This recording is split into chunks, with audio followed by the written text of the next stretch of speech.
யாரு பாவி? உன்னதாயா என்ன பார்த்தா பாவின்னு சொல்ற? நான் உன்னை அப்படி என்ன பண்ணிட்டா என்ன பார்த்து பாவின்னு சொல்றேன்? ஏன் வந்து வெளியே மடக்குறீங்க? செல்லம் செல்லமா உன்னதா என்னதானா? கட்டி அணைத்து ஒரே ஒரு முத்தத்தை கொடுத்து விடு. என்னது? கொடுத்து விட்டால் இந்த இடத்தை விட்டு நீ போயிடலாம். கட்டி அணைத்து ஒரே ஒரு மொத்தமா? அட பாவி, உன்னை முன்ன பின்ன கூட இதுவரை பார்த்ததில்லை. ஒரு பெண்ணை பார்த்த உடனே கட்டி அணைத்து முத்தமா? அது மட்டும் ஒரு காலம் நடக்காது. நான் யார் தெரியுமா? அது தினமும் இந்த விஜய நாட்டிலே கொலை செய்வது, கொள்ளை அடிப்பது, உனை போன்ற அழகு கற்பை அளிப்பது இதுவே எனது கடமை. கட்டி அணைத்து முத்தத்தை கொடுத்து விட்டால் இந்த இடத்தில் கொண்டு வரலாம். என்னது? இங்க பாருங்க, மலர்வடை என்பது பெண்களுக்குரியது. ஆண்கள் உங்களுக்கு என்ன வேலைங்க? பெண்ணே, ஓடு மீன் ஓட ஒரு மீன் ஒரு வருமளவை காத்திருக்குமாம் கொக்கு ஒரு வச்சு பிடிச்சிருக்க முன்ன நீண்ட நாட்களாக இந்த உலகத்திலே நீ ஆடி பாடி உலாவி வருவதை பார்த்திருக்கிறேன். உன்னை எப்படியாவது உன்னுடைய கற்பை அழிக்க வேண்டும் என்று உன்னை பின்தொடர்ந்தே வந்தேன்.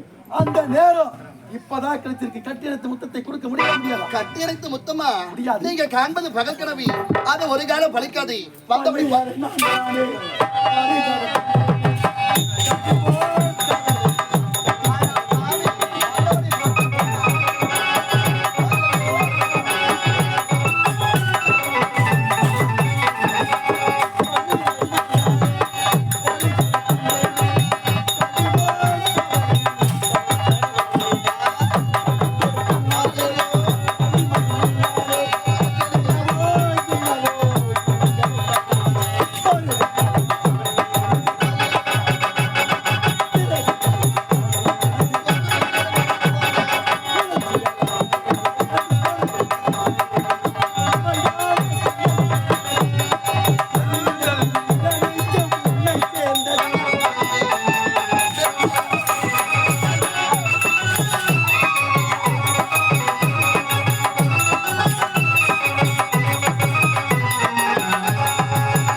கேட்ட மர பொண்ணுங்க எல்லாம் என்னால முடியாது என்னால முடியாது என்னால முடியாதுன்னு சொல்றீங்களே. உங்ககிட்ட நான் பொண்ணை கட்டினா பொருளை கட்டினா இல்ல வேற எதனா கட்டினா கட்டி அணைத்து ஒரே ஒரு முத்தம் கிஸ்மி. ஹாடா பாவி, ஒரு பெண்களை பார்த்தா தாயாக தங்கையாக நினைக்க வேண்டும். என்னைக்கு தாரமாக நினைக்க கூடாதுல பாவி. எந்த பொண்ணை பார்த்தாலும் தாயாகவும் தமக்கையாகவும் நினைச்சா கடைசியா எனக்கு வரைக்கும் புறப்போற பொண்டாட்டி யார் தான் பின்ன? அப்படி கிடைக்கலாம் தூக்க மாட்டேன் சாவு. நாயா தூக்க மாட்டி சாவணும். என் வாழ்க்கையில இன்பமோ துன்பமோ எது வந்தாலும் உன்னோட வைக்க வேண்டும். முடியுமா முடியாதா? என்னதான் ஆடினாலும் பாடினாலும் உன்னோட இச்சைக்கு எனக்கு முடியாது முடியாது. நான் கஷ்டப்பட்டு நீ இஷ்டப்பட்டா சுகம், நான் இஷ்டப்பட்டு நீ கஷ்டப்பட்டா மொத்த போனோம் போனமா